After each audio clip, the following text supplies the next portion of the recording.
Tantor Audio, a division of Recorded Books, presents How to Spot a Dangerous Man Before You Get Involved by Sandra L. Brown, M.A. Narrated by Callie, Beaulieu. Publisher's Note: this audiobook is packaged with bonus material, which has been included on the first audio and MP3 CD. If you downloaded this audiobook in a digital format, please visit Tantor.com and type "How to Spot a Dangerous Man Before You Get Involved" into the search box. Follow the link to the book's page, then click on PDF Extra 1. When prompted, enter the access code SAFE to access the bonus material. Forward. Diana Ross, the Supremes, and my mother were right. Trying to hurry love causes women to find out the hard way that love doesn't come easy. In How to Spot a Dangerous Man Before You Get Involved, Sandra Brown explains why such a panicked pursuit of relationships is leading another generation of women into the dance of victimization. No wonder women of all ages, cultures, socioeconomic backgrounds, and education levels grow numb from bad choices, ready to embrace another dangerous man. If you want details about the man who done her wrong, listen to blues music. In this book, Sandy goes the next step. She shows women how to recognize different types of dangerous men, and then she shows them how to avoid being drawn into their sometimes deadly web of deceit. Using the skills she's honed as a therapist for victims of violence, Sandy gives simple, hard-hitting explanations that expose a dangerous man as not just the guy who hits women or spends his paycheck on crack while the children go hungry. This book shows emphatically that a dangerous man is any man who is harmful to a woman's emotional, physical, financial, sexual, or spiritual health. The book also offers a glimpse into what psychologists know about psychopathology by revealing dangerousness as a pervasive, or in lay terms, permanent, pattern of behaviors. It may be a wake-up call to women of all ages to learn that they have a right to refuse to compromise their safety and well-being by wasting time trying to change in a man what is unchangeable, even with the help of highly trained professionals. Women who are bold enough to take this information to heart and examine their own dating patterns have a chance to break free and find a satisfactory, life-affirming relationship with a man who values his mate. Yes, says Sandra Brown, there are men like that. Those men will be the first to applaud this book because they don't want their mothers, sisters, aunts, friends, or female coworkers to fall prey to dangerous men. Sandy leaves listeners with hope by showing them how to identify their own red flags and then how to use these intuitive warnings to flee before it's too late. As she cautions, you can't avoid what you don't see. Hopefully, listening to this book will stop the pain from getting worse and will prevent the loss of another woman's dignity, sanity, the contents of her bank account, and possibly her life to a dangerous man. Kathy T. Irwin, EDD, National Certified Psychologist, Florida Licensed Mental Health Counselor, National Certified Counselor. Preface. I have looked at the issues of dangerous men from the various perspectives of woman, mother, therapist to victims, and therapist to dangerous men. Over time, I have gathered some thoughts from the enlightening experiences I have had with both victims and perpetrators. How to Spot a Dangerous Man Before You Get Involved is a natural outgrowth of the sociological concerns, the experience-based awareness, the professional knowledge, the parental fright, and the feminist perspectives I have gained from my dealings with dangerous men. I came to my knowledge about dangerous men through my profession. I have been a psychotherapist for 15 years and have treated female victims of violent crime. These women have lived through interactions and relationships with dangerous men that included assaults, stalking, rapes, emotional devastation, financial ruin, and child abductions. From their stories, I learned what women have survived at the hands of dangerous men, and, tragically, sometimes not survived, since some were murdered. And I learned what dangerous men do to trusting women. On the other hand, I have also studied and have extensive experience in the treatment of psychopathology, which is the study and treatment of those who are and will remain permanently mentally ill. I have treated both women and men in private practice, in community mental health systems, in lockdown psychiatric hospitals, in churches, and in residential treatment programs. From pathologically ill individuals, I learned how they seek out others, what they do once they have them, the context of their relationships, how their personalities are structured against change, and why they are successful at what they do. I have treated those who have abused others, domestic violence offenders, sexually addicted men, men who have raped, and those who have probably done more but did not say so. As I continued to treat both the victims and the dangerous, my interests expanded to the study of the most extreme levels of pathology and dangerousness. I studied serial killers and serial rapists. As I immersed myself in understanding psychopathology and victimization, a growing portrait of dangerous men and the women they select began to grow in my mind. Since I had one foot in treating victims and the other in listening to the dangerous men's stories, a cause and effect rationale began to form in my ideology. I began to see patterns, connections, and links. I saw who sought whom and why, and who responded to whom, and possibly why. I watched women ignore red flags and plunge headlong into their fourth and fifth relationships with dangerous men. I watched women's selection patterns and how they overlapped with men's seeking patterns. It was a fascinating concoction of victimology and pathology, but it was also a very dangerous one. I was disappointed with what women were learning and not learning while getting help for their dangerous men. Support and encouragement-based therapy seemed merely to consist of mutual whining between victim and counselor. These same counselors were telling their clients to contact me again when you're ready to leave him.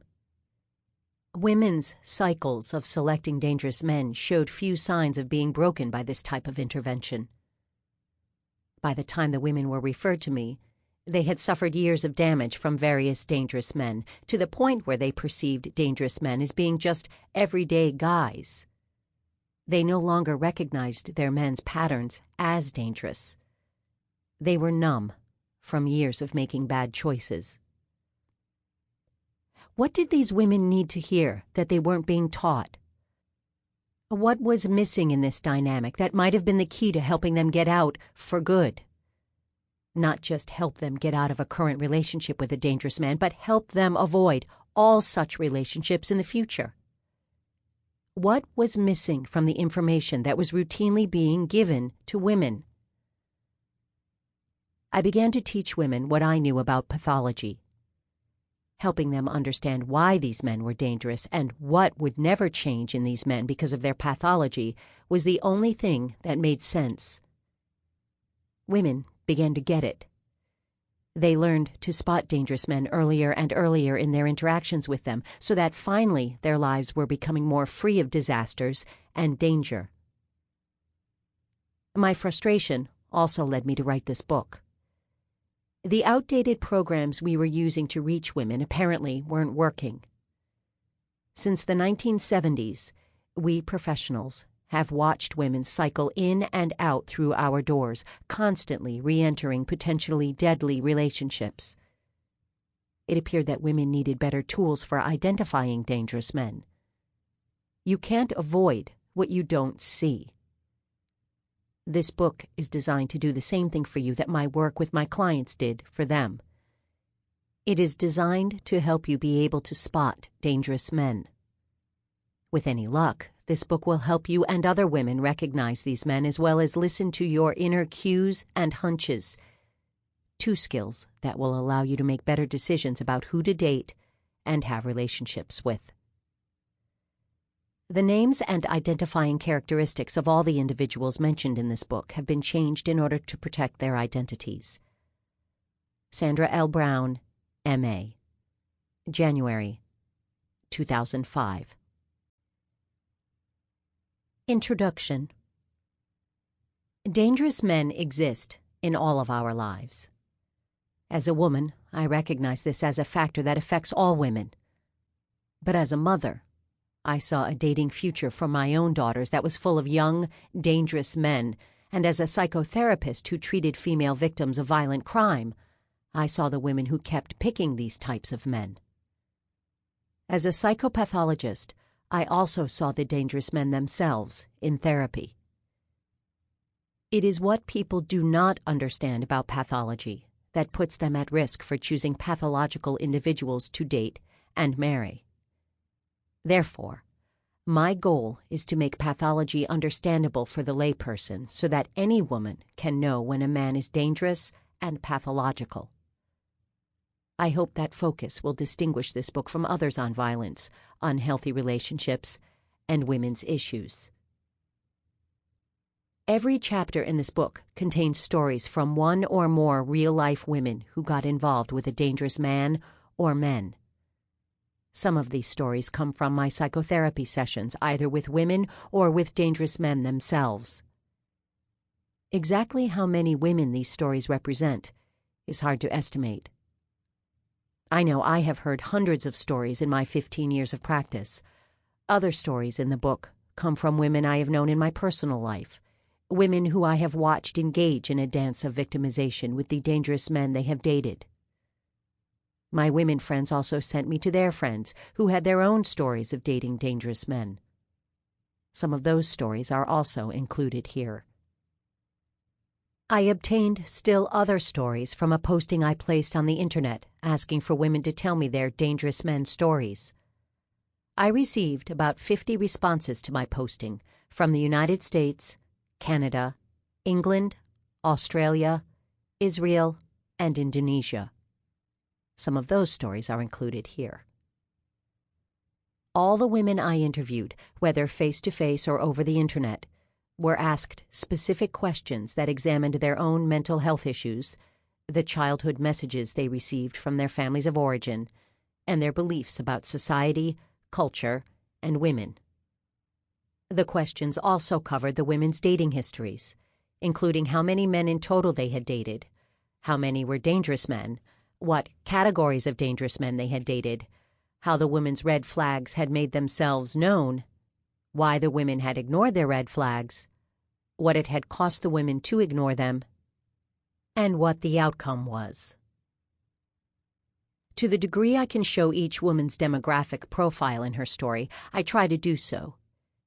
It is important that we understand that dangerous men come to us all, to women of all ages and all educational backgrounds, to single, married, and divorced women, to women of all races and all religions, to the childless woman and the mother, to the urban and the suburban woman, to women in all careers, even careers that train them to recognize at least some of the symptoms of dangerousness, to the poor, the middle class, and the wealthy woman, to the virgin and the woman at the well.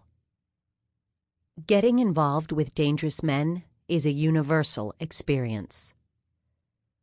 The stories and the demographics of the women also helped me to see women's patterns of selection and assisted me in grouping together similar experiences that might help us understand women's reactions to different types of dangerous men. Finding yourself among the stories should not be difficult.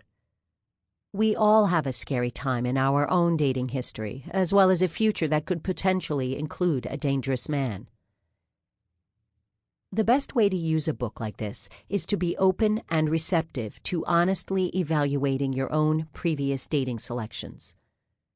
No one wants to feel gullible for dating or marrying a dangerous man. But there is no way to work through the process of recognizing and changing your patterns without brutal honesty regarding your personal history. The women who were brave enough to share their stories want you to look for the similarities between their stories and yours. They want you to resist using loophole issues that you think make you different from them, and thus more likely to disregard the fact that you, too, are vulnerable. It is not important how your man is different from the men portrayed in this book, but it is important to determine how he is like these men. These are the eyes we want you to develop, eyes that can see potential similarities between your story and those of these women. Doing so may save you from getting involved with a dangerous man. Instead of looking for ways to say your man is not like these men, how about, just for a moment, really allowing yourself to see if he is like them? How about letting yourself live with the uncertainty raised by this question? Live with the fact that you may not know right now if he is or is not dangerous. Do not rush to say he definitely isn't, because once you have labeled him safe in your mind, you will stop looking further for any signs of dangerousness. The stories can offer you insights if you make yourself open to thinking and listening to your inner self about the men in your past and the men in your life now. As a woman who attended one of our workshops said, "I didn't think my husband was like these men. I was there for general information, but I took this information home and just became more aware. What I became aware of and suspicious of led me to uncover the fact that he was a pedophile who was abusing our child. I turned him in. But this would never have happened if I'd refused to even see if he was in any of these categories. Ladies, just be open." To this end, the middle chapters of this book, chapters 3 through 10, are devoted to describing dangerous men and how they seek women, date them, and marry them. These chapters also offer defense strategies for identifying such men before getting too deeply involved with them. First, however, in chapters 1 and 2, I lay the foundation for this understanding.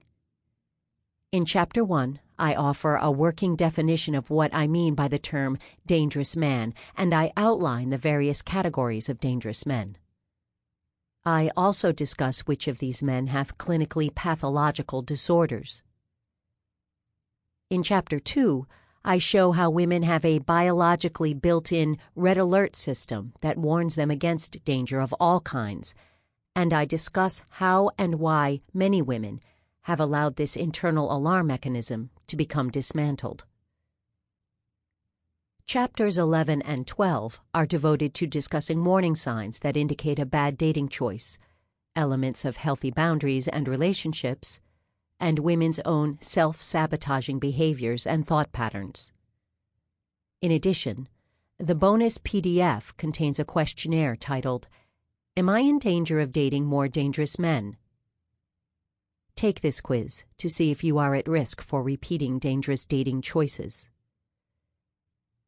The book's final chapter, Chapter 13, contains women's success stories and offers a vision for your own success. You can succeed in changing your choices so that in the future you select healthy men to have rewarding relationships with. The chapter shows how other women have done so.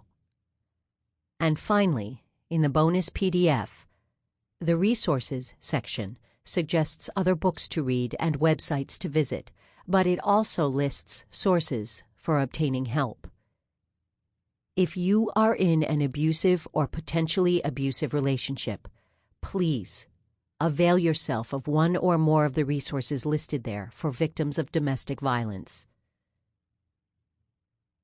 This book is geared toward helping you to recognize, label, choose, and change. But whether or not you do so is entirely up to you. Your ability to call yourself on your own behavior will largely determine how many more times you will date dangerous men. If you see yourself in a story, let yourself see it It doesn't mean you are bad. It only means you made a dangerous choice in the past. The best use of that experience is to learn from it. To refuse to learn from pain and experience is incredibly fruitless. Who in the world wants pain? But if we happen into it, we might as well get something out of it. Let the lessons learned from experiencing this pain teach you so you don't repeat the same choice again. The only difference between a woman who has dated only one dangerous man and a woman who ends up dating 5 is that the first woman was open to learning immediately following her bad choice. The second woman refused the lesson, making excuses or otherwise failed to make herself available for the learning curve. As a therapist, I'm saddened when I see a woman in her 50s or 60s whose life has been one long series of involvements with dangerous men. She might have started as a young woman by getting involved with a married man, then followed that up by spending 10 years with an addict, then 15 years with a violent man, 5 more with a mentally ill man, and another 5 with a predator. Now in her late middle age, she looks back on a life lacking even a moment of relationship happiness or serenity. She wonders if in her remaining years she might actually find someone different from the men who've made up her past. She is angry that she wasted the only life she had on waiting and hoping that these dangerous men would change. Now she knows. Such men do not change. Only her choices can change. Pain has finally taught her, but it took her 30 years to pay attention. A note about the title of the book. Although the title talks about spotting a dangerous man before you get involved, nearly all of the stories in the book are about women who did get involved. Furthermore, a quick look at the red alert behavioral checklists contained in the chapters on types of dangerous men will make it clear that in most cases, you will at least have to engage in a few conversations with a man in order to identify him as dangerous or not. In some cases, you may recognize him as dangerous based on information you have received from others that you take into consideration. You may decide that what you've learned about him is worrisome enough that you can't even contemplate dating him. Hopefully, as you become better at quickly identifying dangerous men, the amount of time it takes to gather the necessary insights will decrease. Likewise, as you become better at doing your homework about a man, responding to your red flags and listening to the input of other wise women, you will learn to make an accurate judgment more quickly and will be able to eliminate dangerous men from your life. Chapter 1. Understanding the face of dangerousness. Dangerous men come in all shapes and forms. They slip into our lives by appearing, at least initially, incredibly normal. There are no overt, flashing neon signs. There is no one-size-fits-all description of how they look or act. There isn't a telltale career type, eye color, or face shape. Most of the time they blend into society, looking like any other man we might consider dating. This means detection is entirely up to us. But too many women have stories that begin with, "I didn't know he was like that. I didn't recognize the early signs. I believed his story." We know that women are battered, stalked, raped, abused, and killed every day in this country, mostly by dangerous men. We know that each day domestic violence shelters take women in to shield them from dangerous men and from behaviors the women did not recognize in time as dangerous. Just today I was notified that one of my previous clients from a domestic violence center was shot in the head by her dangerous man. In every town across America, women are being counseled or helped because of dangerous men, and not just men who are violent. As this book will show, dangerousness comes in many types of packages. But we must be missing something if millions of women continue to end up with men who could be classified as dangerous. There must be something in many women's personal detection system that is off track. Our most well-tuned detection system often seems to exist only for other women. We ask incredulously, doesn't she know he beats women, has a drinking problem, has a criminal history? We seem to be all ears, eyes, and antennas when another woman's life is at stake. But when it comes to our own life, our antennas are often short-circuited. We claim to know the reality about what happens between dangerous men and the women who get involved with them, but still, we date or marry dangerous men. Dangerous men have always lived among us, and they always will. It's unrealistic to imagine waiting for a dating and marriage utopia where all choices will be safe choices. Therefore, it is up to us to learn what can and will keep us safe. It is up to us to know the signs of dangerous men and then to heed those signs. Understanding what dangerous men look and act like, what professionals call their presentation, is a life skill that might just keep these men out or get them out of our lives. You cannot avoid what you do not see. This book is designed to help you see, and then to help you choose differently. Why women choose dangerous men. Let me define what I have come to understand the term dangerous man to mean. I use the word dangerous to describe any man who causes damage to his partner's emotional, physical, financial, sexual, or spiritual health. The damage that can be inflicted on a woman by her partner is not limited to the physical or sexual. Women tend to overlook this truth about dangerous men. They don't understand, beyond violence, what makes a man dangerous. These men harm in a multitude of ways that we need to recognize. This definition gives us a wide base from which to examine men whose presence in our lives has caused us or could cause us an emotional meltdown that might take months or years to recover from, or even worse, whose presence may cost us our lives. I purposefully leave the definition wide in order to include marginal men who are living so close to the edge of dangerousness and pathology that at any time they could become harmful in one or more of the ways listed before. Women want to know why we pick such men. Throughout my research, women consistently asked this question. Is it because women are overcome with loneliness? Is it because of our past habits of choosing poorly? Are we programmed to believe that anyone will do? Do we like the thrill of being involved with a dysfunctional man? Do painful divorces open us up afterward to an increased risk of selecting dangerous men? Does a dysfunctional family upbringing contribute in any way to these choices? Why are we a society of women who date dangerous men? Why aren't crimes of domestic violence against women declining significantly? Surely, since the development in the 1970s of violence intervention programs and women's services, we have learned a few things about this epidemic. All this raises the following questions. Have we learned to personally recognize dangerous men and how they enter our lives? Or do we merely look for dangerous men in other women's lives?